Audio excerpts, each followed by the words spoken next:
मामांगम में भाग लेने के लिए अगर एक भी योद्धा वल्लवराज से जा रहा है तो यहाँ की औरतों के मन में जलती बदले की आग की वजह से है।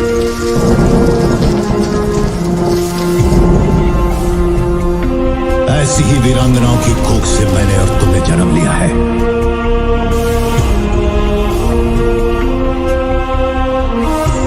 वल्लवनाथ की स्त्रियों को ये अधिकार नहीं है। बाहुबली को संधि करने के लिए कौन सी शर्त रखी बिज्जल देव ने सबके सामने? किसने मारा कटप्पा को? नमस्कार दर्शकों, मैं सलोनी वर्मा करती हूँ आप सभी का स्वागत बॉलीवुड स्टूडियोज पर। वीडियो शुरू करने से पहले अगर आप भी बॉलीवुड की दुनिया से जुड़ना चाहते हैं और काम करना चाहते हैं तो डिस्क्रिप्शन बॉक्स में दिए जॉब लिंक पर जरूर जाएं और इस अपॉर्चुनिटी का भरपूर फायदा उठाएं। तो चलिए आज की वीडियो हम यहीं पे शुरू करते हैं। आपको बता दें कि पिछले वीडियो में मैंने आप सभी को बताया था कि कैसे देवसेना ने एक नहीं बल्कि 2 जुड़वा पुत्रों को जन्म दिया था। जी हाँ दोस्तों, जिनमें से एक पुत्र को कालकेय का भाई सालकेय ले गया था देवसेना से चुरा के। उसका उसने पालन पोषण किया और उसका नाम रखा गया महाबली। अब कई सालों बाद महाबली जब बड़ा हुआ तो महाबली और बाहुबली में ये युद्ध छिड़ गया कि माहिष्मति का उत्तराधिकारी कौन बनेगा। खैर इतना तो मैंने आपको पहले ही बताया था, चलिए उसके आगे की कहानी मैं आप सभी को बताती हूँ। तो ये युद्ध छिड़ चुका है महाबली और बाहुबली में कि उत्तराधिकारी कौन बनेगा। काफी दिनों तक ये युद्ध चल रहा है। अब इस युद्ध को चलते हुए 350 दिन हो गए हैं।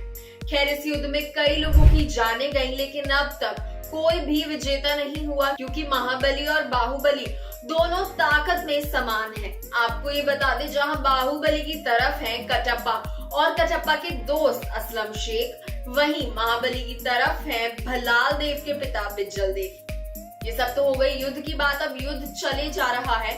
उसी वक्त माहिष्मति के पुरोहित आकर देवसेना को कहते हैं कि देवसेना, मैंने आज तक माहिष्मति की हिस्ट्री में कभी भी इतना लंबा युद्ध नहीं देखा है। ये बात सुनते ही देवसेना भी उनसे अग्री करती है और देवसेना भी कहती है कि आप सच कह रहे हैं, इतना लंबा युद्ध तो आज तक नहीं हुआ। जिस युद्ध को चलते हुए 350 दिन हो गए। खैर इसके बाद पुरोहित जी कहते हैं कि अगर ये युद्ध ऐसे ही चलता रहा तो दोनों तरफ की सेना मारी जाएगी, दोनों तरफ के कई लोग मारे जाएंगे। इस बात से देवसेना अग्री करती है और वो कहती है कि जी मैं सोचती हूँ युद्ध को खत्म करने के बारे में। इसी बीच कटप्पा और महाबली जब एक साथ एक दूसरे के सामने आते हैं तो कटप्पा वचनबद्ध होने के कारण महाबली पे हमला नहीं कर पाता। महाबली इसी बात का फायदा उठाकर कटप्पा पर हमला करता है और कटप्पा की दुखद मृत्यु हो जाती है। इसके बाद देवसेना को बहुत गुस्सा आता है और वो बाहुबली से कहती है, बाहुबली तुरंत ये युद्ध रोक दो। बाहुबली जवाब देता है कि माँ, हम युद्ध में पीछे नहीं हट सकते। जिस बात का जवाब देते हुए देवसेना कहती है कि मुझे नहीं फर्क पड़ता, युद्ध अभी बंद करो। इसके बाद पुरोहित जो हैं वो आके कहते हैं, वो एक सलाह देते हैं कि हम लोगों को महाबली के साथ संधि कर लेनी चाहिए। देवसेना मान जाती है और देवसेना महाबली से संधि करने के लिए कहती है। जिस बात का जवाब देते हुए महाबली मना कर देता है, लेकिन उसी बीच उनके बीच में आ जाता है बिज्जल देव और वो ये कहता है कि हम संधि करने के लिए तैयार हैं, बट हमारी कुछ शर्तें हैं। वो शर्तें देवसेना सुनती है और वो शर्तें ये हैं कि बाहुबली, अवंतिका और देवसेना तीनों माहिष्मति से दूर चले जाएं हमेशा के लिए। देवसेना पूरे राज्य के सामने महाबली को अपना पुत्र स्वीकार करे और उसके बाद उसका राज्य अभिषेक भी करे। देवसेना के लिए ये बहुत ही कंफ्यूजिंग मोमेंट था क्योंकि देवसेना के दोनों पुत्र ही इस लड़ाई में थे। किसी न किसी तरह उसका एक पुत्र तो जाना ही था, इसीलिए उसने संधि करने का तय किया और उसने एक दिन तक सोचने के बाद ये तय किया कि ठीक है, मैं संधि करने के लिए तैयार हूँ। लेकिन देवसेना भी उनके सामने कुछ शर्तें रखती है और वो शर्तें ये थी कि जब महाबली को माहिष्मति का राजा बना दिया जाएगा, उसके बाद कालकेय को अपनी सेना के साथ माहिष्मति से दूर जाना होगा और इसी के साथ साथ महाबली पूरे माहिष्मति का वैसे ही ख्याल रखेगा जैसे बाहुबली और उसके पूर्वजों ने रखा था। बिज्जल देव ये सारी शर्तें मान लेता है और उसके बाद महाबली का राज्याभिषेक होता है। इसी बीच वहां से देवसेना, बाहुबली और अवंतिका चले जाते हैं। ये तीनों जाते हैं असलम शेख में और असलम शेख इन तीनों को रहने के लिए एक महल देता है। असलम शेख को लगता है कि मैं कितना खुशनसीब हूँ कि बाहुबली अपनी माँ और अपनी पत्नी के साथ मेरे सल्तनत में रहने आया। इसके बाद बाहुबली को एक दिन खबर मिलती है कि माहिष्मती में सब कुछ पहले जैसा नहीं चल रहा। पूरे राज्य में तबाही मची हुई है। सब लोग मदिरा का सेवन कर रहे हैं और पूरे टाइम सब नशे में धुत रहते हैं। इसी बीच उसे ये भी पता चलता है कि माहिष्मती में कई सारी ऐसी दुकानें खुल गई हैं जहां बहुत सारा मदिरा बिकता है और लोग मदिरा पीकर उसमें बेहोश पड़े रहते हैं। इसी बीच उसे ये भी पता चलता है कि महाबली भी नशे में धुत रहता है।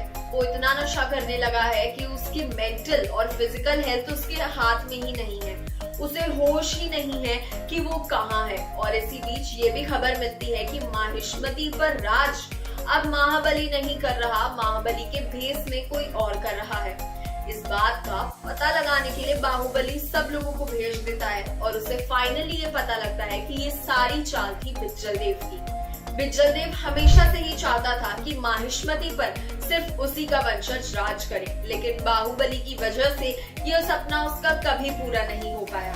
इसी बीच बिज्जल देव को याद आता है कि भल्लाल देव का एक और औरत के साथ संबंध था जिसके बारे में उसने किसी को नहीं बताया था, सिर्फ बिज्जल देव को बताया था। ये भी पता चलता है कि वो औरत मरी नहीं है, वो अब भी जिंदा है। पहले सुनने में आया था वो औरत महामारी में मर गई, लेकिन ये पता चला कि वो आज भी जिंदा है। उस औरत के 2 बेटे थे।